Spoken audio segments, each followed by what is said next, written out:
আসসালামু আলাইকুম রহমতুল্লাহি ওয়া বারাকাতুহু। প্রিয় দর্শক সবাই কেমন আছেন? আশা করি ভালো আছেন। বন্ধুরা, আজকে আমি বিভিন্ন কালারের সাবুদানার পাঁপড় করে দেখাবো বাড়িতে। তো তার জন্য আমি এখানে দেখুন একটা সাবুদানার প্যাকেট নিয়েছি। তো আমি প্যাকেটটাকে কেটে নিয়েছি আর নিয়েছি এখানে একটা কাপ। এই কাপের মাপ করে 1 কাপ নিয়ে নিচ্ছি সাবু। তো বন্ধুরা, এখানে আমি মোটা সাবুদানাটা নিয়েছি, আপনারা চাইলে পরে পাতলাটাও নিতে পারেন। তো মোটা দানা বা পাতলা দানা কোনো যায় আসে না, যে কোনো একটা নিলেই হবে। তো চলুন, এখানে আমি 1 কাপ আগে সাবুদানা নিয়ে নিই। বন্ধুরা, এখানে আমি ভর্তি করে 1 কাপ নিয়ে নিলাম। তো আজকের আমার এই রং বেরঙিন সাবুর পাঁপড়টা ভালো লেগে থাকলে চ্যানেলটাকে সাবস্ক্রাইব করে পাশে থাকা বেল আইকনটা প্রেস করে ভিডিওটাকে বেশি বেশি শেয়ার করবেন। ভালো লাগলে অবশ্যই একটা করে লাইক দিবেন। এবারে আমি নিয়ে নিচ্ছি একটা মিক্সিং জার। তো এই জারের মধ্যে সম্পূর্ণ সাবুগুলোকে আগে আমি ঢেলে গুঁড়ো করে নিয়ে আসছি। তো সবগুলোই নিয়ে নিচ্ছি, ঢেলে দিলাম। এবারে আমি এটাকে খুব সুন্দর করে পাউডার করে নিচ্ছি। তো খুব বেশি একদম মিহি করে পাউডার করব না, একটু দানা দানা ভাব থাকলেও কোনো যায় আসে না। তো বন্ধুরা দেখুন, এখানে আমি সাবুগুলোকে খুব সুন্দর করে পাউডার মধ্যে করে নিয়ে চলে এসেছি। এবার একটা বাটির মধ্যে আমি এই সাবুদানার পাউডারটাকে ঢেলে দিচ্ছি। আর দেখুন, দেখে নিশ্চয়ই বুঝতে পারছেন যে কীরকম আমি এখানে এটাকে গুঁড়ো করেছি। বন্ধুরা, এবারে আমি এই সাবুর পাউডারটার মধ্যে দিয়ে দিচ্ছি 1 চামচ মতো বিট লবণ। বিট লবণটা দেওয়ার পর এখানে আমি যেই কাপ দিয়ে মেপে সাবুদানার নিলাম সেই কাপেরই 1 কাপ দিয়ে দিচ্ছি ভর্তি করে জল। সম্পূর্ণ জলটা দিয়ে দিলাম। দেওয়ার পর এবারে আমি খুব সুন্দর করে জলের সাথে পাউডারটাকে মিশিয়ে নিচ্ছি। বন্ধুরা, দেখতেই পাচ্ছেন জলটা খুব সুন্দরভাবে একদম টেনে নিল। তো এখানে আমি 1 কাপ দিলাম, এখানে আরও 1 কাপ দিয়ে দিচ্ছি, তারপরে পরে আমি আরও 3 কাপ দিব। এখানে আরও 1 কাপ দিয়ে দিচ্ছি। এই 2 কাপ জল দিয়ে এবারে আমি খুব সুন্দর করে মিশিয়ে নিচ্ছি। তো বন্ধুরা, হাতটাতে যেহেতু মোবাইলটা আছে, মোবাইলটাকে রেখে আমি বাটিটা ধরে খুব সুন্দর করে মিশিয়ে তারপরে দেখাচ্ছি। বন্ধুরা দেখুন, এই 2 কাপ জল যে দিলাম, দেওয়ার পর খুব সুন্দর করে মিশিয়ে নিয়েছি। এখানে আমি আর কোনো কিছুই মেশাইনি। তো এবারে দেখুন, এই জলটা খুব সুন্দর করে একদম টেনে নিয়েছে। তো এবারে আমি আরও 3 কাপ জল একবারেই দিয়ে দিচ্ছি। জল 1 2 5 কাপ। তো বন্ধুরা, 1 কাপ সাবুদানার জন্য আমি এখানে 5 কাপ জল দিয়ে দিলাম। তো দেখুন, এবারে আমি খুব সুন্দর করে মিশিয়ে নিচ্ছি। তো এই সময়টাতে খুব সুন্দর করে মিশিয়ে নিতে হবে, পরে কিন্তু আর জল দেওয়া যাবে না। আর আপনারা এখানে চাইলে পরে হয়তো লঙ্কার যে চিলি ফ্লেক্সের যে গুঁড়াটা হয় ওটাও দিতে পারেন, বা কালো জিরে দিতে পারেন, এমনি গোটা জিরেও দিতে পারেন। তো এখানে আমি অল্প একটু কালো জিরে আর গোটা জিরে দিব। তো চলুন, খুব সুন্দর করে মেশানো হয়ে গেছে। এটাকে আমি শুধু 5 মিনিট রেস্টে রাখছি। তো বন্ধুরা দেখুন, এখানে 5 মিনিট হয়ে গেছে। এবারে আমি যেই পাত্রের মধ্যে এটাকে রান্না করব সেই কড়াইটার মধ্যে এটা আমি ঢেলে দিচ্ছি। তো ঢেলে দেওয়ার সময় একটু নাড়িয়ে চাড়িয়ে নিচ্ছি, তলায় বসে গেছে। তো দেখুন, এইভাবে আমি নাড়িয়ে চাড়িয়ে নিলাম। এবারে আমি এটাকে নিয়ে চলে যাচ্ছি চুলায়। তো এই তো একটা চুলার মধ্যে কড়াই চাপিয়ে দিয়েছি, জালটা আমি এখনও জ্বালাইনি। তো সম্পূর্ণ মিশ্রণটাকে সাবুর এর মধ্যে ঢেলে দিলাম। ঢেলে দেওয়ার পর এটাকে আমি এবারে রান্না করব। এখানে আমি এবারে চুলার জালটা জ্বালিয়ে দিচ্ছি। তো বন্ধুরা, দেখতেই পাচ্ছেন চুলার জাল জ্বালিয়ে আর আমি চুলার জালটা হাইয়ে রেখেছি। হাইয়ে রেখে এইভাবে আমি অনবরত নাড়াচাড়া করব, নাহলে আবার তলায় বসে যাবে। তো যখনই এটা ফুটে উঠবে তখনই চুলার জালটা একদম মিডিয়ামে করে 2 থেকে 3 মিনিট রান্না করে নেব। তো বন্ধুরা দেখুন, এই সময় একদম খুব সুন্দরভাবে নাড়াচাড়া করতে হবে, কিন্তু তলায় বসে যেতে পারে। আর আমি আর লবণ এখানে ব্যবহার করব না, যে লবণটা ব্যবহার করলাম একদম ঠিকঠাক রয়েছে। আপনারাও টেস্ট করে নেবেন, যদি লবণের পরিমাণটা কম মনে হয় তাহলে একটু লবণ দিয়ে দিতে পারেন। তো এই তো এখানে দেখুন আমি খুব সুন্দর করে নাড়াচাড়া করছি। এটা ফুটে উঠুক, তারপরে আবারও দেখাচ্ছি। তো বন্ধুরা, এখানে 3 থেকে 4 মিনিট রান্না করার পর দেখুন কালারটা কীরকম পাল্টে গেছে, দেখতে ভালো লাগছে। এবারে আমি এই সময় দিয়ে দিচ্ছি অল্প একটু গোটা জিরে আর কালো জিরে দিয়ে দিলাম। দেওয়ার পর এবারে আমি চুলার জালটাকে মিডিয়ামে করে 3 মিনিট মতো রান্না করে নিচ্ছি, তারপরে আবারও দেখাচ্ছি। এখানে দেখুন অনেকটাই একদম ফুটে গেছে। চুলার জালটাকে আমি মিডিয়ামে করে রেখেছি। তো এইভাবে আমি খুব সুন্দর করে আরও 2 থেকে 1 মিনিট মতো রান্না করে নিচ্ছি, তারপরে এবারে দেখাচ্ছি। বন্ধুরা দেখুন, এখানে আমার সাবুর পাঁপড় দেওয়ার জন্য সাবুর মিশ্রণটা একদম পুরোপুরিভাবে তৈরি হয়ে গেল। এবারে এটাকে আমি নামিয়ে ঠান্ডা করে নেব। তো চুলার জালটাকে বন্ধ করে দিলাম। এবার এটা আমি নামিয়ে ডাইনিংয়ে নিয়ে চলে যাচ্ছি। তো বন্ধুরা ফ্যানের হাওয়াতে একটু এইভাবে নাড়াচাড়া করে নিচ্ছি, না হলে পরে আবার উপরে সর জমে যাবে, তখন পাঁপড়টা দিতে খুব অসুবিধা হবে। তো দেখুন এইভাবে আমি অনবরত নেড়ে চেড়ে ঠান্ডা করে নিই মিশ্রণটা। খুব বেশি ঠান্ডা করব না, বেশ কিছুটা ঠান্ডা করে তারপরে দেখাচ্ছি। তো বন্ধুরা দেখুন মিশ্রণটা এখানে বেশ অনেকটা ঠান্ডা হয়ে গেছে। এবারে আমি 4টে বাটিতে 2-3 হাতা করে তুলে নিচ্ছি, কালার মিক্স করব তার জন্য। এরকম আমি হাতা দিয়ে তুলে তুলে নিয়ে নিচ্ছি। দেখুন ঠান্ডা হয়ে যাওয়ার পর মিশ্রণটা আরও অনেকটাই ঘন হয়। তো বন্ধুরা দেখুন এখানে আমি 4টে বাটিতে নিয়ে নিয়েছি। 4টে বাটিতে কালার মিক্স করব, আর এই কড়াইয়ের মধ্যে যে রেখেছি সেটা এরকমই থাকবে।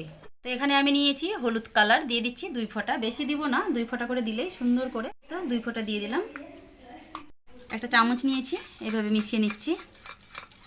একটা নিয়েছি পিঙ্ক কালার, এটাও দিয়ে দিচ্ছি। তো বন্ধুরা এখানে আমি পিঙ্ক কালার দিয়ে দিলাম 3 ফোঁটা, দিয়ে আর দিয়ে দিচ্ছি লাল কালারের নিয়েছি, এটাও দিয়ে দিচ্ছি।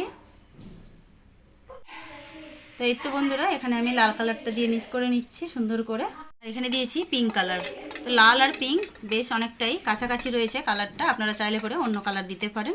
তো এবার আমি সবগুলো কালার মিক্স করে নিয়ে চলে যাচ্ছি ছাদে। তো বন্ধুরা এই যে দেখুন এখানে আমরা ছাদে নিয়ে চলে এলাম, আর প্রচণ্ড রৌদ্র আছে। আজকেই মনে হচ্ছে পাঁপড়গুলো শুকিয়ে যাবে, তো খুব তাড়াতাড়ি দিতে হবে। তো একটা প্লাস্টিক ওইখানে আমি রোদ্রে পেতে নিই, পেতে নেওয়ার পর সবগুলো চামচ দিয়ে দিব, আর পাইপিং ব্যাগ দিয়েও আপনাদেরকে দিয়ে দেখাবো। তো বন্ধুরা প্রচণ্ড ছাদে গরম, খুব সকাল সকাল দিলে ভালো হতো, তো আমরা একটু দেরি করে রান্না করলাম বলেই। তো এই যে চামচ দিয়ে এইভাবে অল্প অল্প করে মিশ্রণ নিয়ে আর দিয়ে দিচ্ছি, দেখুন কতটা ভালো লাগছে দিতে। তো এখানে মিশিয়ে নিয়েছি, তো সবগুলো দিয়ে আমি আপনাদেরকে তারপরে দেখাচ্ছি। বন্ধুরা এই যে দেখুন বোনের মেয়ে দিচ্ছে, আর এইদিকে জিরা ধনিয়া সব এগুলো শুকাতে দিয়েছি। তো বেশ দেওয়া হয়ে গেল অনেকগুলোই, 4টে কালার দেওয়া হয়ে গেছে। আর এবারে আমি পাইপিং ব্যাগের মধ্যে ভরে ওইগুলো দিব। তো পাইপিং ব্যাগের মধ্যে ভরে নিচ্ছি। এই তো পাইপিং ব্যাগ একটা নিয়েছি, এর মধ্যে এবারে আমি একটা হাতা দিয়ে তুলে তুলে ভরে নিই, তারপরে দেখাচ্ছি যে কীভাবে পাইপিং ব্যাগটা দিয়েও দিব। এই তো কিছুটা পরিমাণে আমি পাইপিং ব্যাগের মধ্যে ভরে নিলাম, মুখটাকে অল্প একটু কেটে নিচ্ছি। আর এই যে অনেকটাই কড়াইয়ের মধ্যে রয়ে গেছে, এটা বোনের মেয়ে চামচ দিয়ে দিবে, আর আমি পাইপিং ব্যাগ দিয়ে দিব। তো চলুন মুখটা কেটে আমি দিচ্ছি।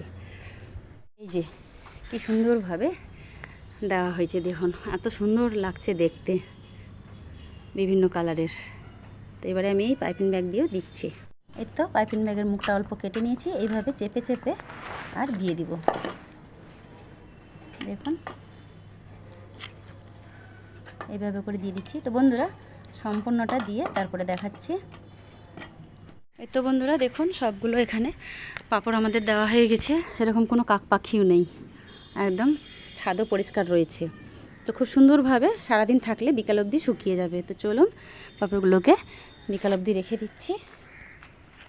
তো বন্ধুরা দেখুন পাঁপড়গুলো আমি খুব বেশি এখানে আর শুকাবো না, কেননা শুকিয়ে গেলে আর উঠানো যাবে না।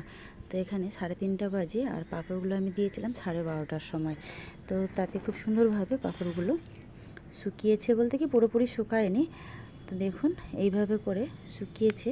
তো তুলে নিতে হবে এই সময়টাতে, তুলে নিলে খুব ভালো হবে, খুব সহজভাবে উঠানো যাবে। এই যে তুলে দেখাচ্ছি, দেখুন কি সুন্দর একদম উঠে যাচ্ছে। তো এইভাবে তুলে তুলে আর একটা পাত্রের মধ্যে নিয়ে নেব, পরে আবার পাত্রটা সহ এখানে পাঁপড়গুলো শুকাতে দেবো। তো বেশ অনেকগুলোই একদম শুকনো হয়ে গেছে, এই যে দেখতেই পাচ্ছেন। তো বন্ধুরা চলুন এগুলো আমি একটা বড় ছড়ানো জায়গার মধ্যে তুলে নিয়ে নিচ্ছি। বন্ধুরা দেখুন এই যে একটা থালার মধ্যে ছড়ানো বড় থালা নিয়েছি, এর মধ্যে করে আমি সবগুলো ছুটিয়ে নিয়ে নিচে চলে এলাম। এইগুলো আমি ফ্যানের বাতাসে রেখে দিব, তাতে আরও খুব একদম মচমচে হয়ে শুকিয়ে যাবে। তো এইগুলো এইভাবে ফ্যানে রেখে দিব, আর কালকে আপনাদেরকে আরও শুকিয়ে আর ভেজেও দেখাবো। এই তো বন্ধুরা দেখুন আমার রং বেরঙিন সাবুদানার পাঁপড় কি সুন্দর একদম শুকিয়ে ঝরঝরে হয়ে গেছে। তো এইগুলো নিয়ে আমি এবারে একটা কৌটোর মধ্যে ভরে দিব, আর কিছুগুলো ভেজেও দেখাচ্ছি। এরকম আমি একটা কৌটো নিয়েছি বন্ধুরা। তো এইভাবে আমি কৌটোটার মধ্যে ভরে রেখে দিব, যখন ইচ্ছে হবে তখন ভাজবো। তো এইভাবে করে বেশ কিছুদিন সংরক্ষণ করতে পারেন, কোনো কিছুই হবে না, একদমই নষ্ট হবে না। তো বন্ধুরা দেখুন পুরো এক কৌটো, এখান থেকে আমি অল্প একটু ভেজেও দেখাবো আপনাদেরকে। আর এইভাবে করে রেখে দিব, তো আপনারাও একবার হলেও এইভাবে করবেন, দেখবেন অবশ্যই ভালো হবে, কোনো কিছুই হবে না, টেস্টিও খেতে হবে। তো চলুন ভেজে দেখাচ্ছি। তো বন্ধুরা এই কড়াইয়ের মধ্যেই অল্প একটু তেল ছিল যেহেতু, ওই জন্যই আর আমি কড়াইটা পাল্টালাম না। তো এই তেলটা ভালো করে গরম হয়ে গেছে, এবারে আমি এক মুঠো এখানে সাবুর পাঁপড় দিয়ে দিচ্ছি। দেখুন কি সুন্দরভাবে একদম হয়ে যাচ্ছে। তো এখানে আমি কোনো রকমই একদম বেকিং সোডা বা বেকিং পাউডার ব্যবহার করিনি। দেখুন কি সুন্দর লাগছে দেখতে। তো বন্ধুরা অবশ্যই একবার হলেও এইভাবে আপনারাও বাড়িতে তৈরি করে নেবেন, দেখবেন খুব ভালো হবে। তো বন্ধুরা তেলটাকে ঝরিয়ে আমি খুব সুন্দর করে এই পাঁপড় ভাজাগুলো তুলে নিচ্ছি। একটা প্লেটের মধ্যে আমি এই পাঁপড় ভাজাগুলোকে তুলে নিলাম, আর কি সুন্দর দেখতে লাগছে, একদম কালারফুল। বন্ধুরা দেখুন কতটা দেখতে ভালো লাগছে, রং বেরঙিন একদম সাবুদানার পাঁপড়টা এতটাই সুন্দর হয়েছে, দেখতে যতটা সুন্দর হয়েছে তেমন খেতেও সুস্বাদু হবে। তো এইভাবে বেশ একদম কৌটোর মধ্যে করে বছর জুড়ে আপনারাও সংরক্ষণ করতে পারেন, কোনো কিছুই হবে না, একদমই নষ্ট হবে না। যখন খাওয়ার ইচ্ছে হবে তখন ভেজে খেতে পারেন। তো বন্ধুরা আজকের আমার এই সাবুদানার পাঁপড়ের রেসিপিটা ভালো লেগে থাকলে অবশ্যই চ্যানেলটাকে সাবস্ক্রাইব করে পাশে থাকা বেল আইকনটা প্রেস করে ভিডিওটাকে বেশি বেশি শেয়ার করবেন, আর ভালো লাগলে অবশ্যই একটা করে লাইক দিবেন। তো আমি এখানে আপনাদেরকে পাঁপড়ের আওয়াজটাও শুনিয়ে দেখাচ্ছি যে কীরকম পাঁপড়টা মুচমুচে হয়েছে। তো দেখুন বন্ধুরা একবার হলেও এইভাবে করে খেয়ে কমেন্টে জানাবেন যে কেমন হয়েছে। তো আবারও দেখা হবে নিত্য নতুন রেসিপি নিয়ে। সবাই ভালো থাকবেন, সুস্থ থাকবেন, আল্লাহ হাফেজ।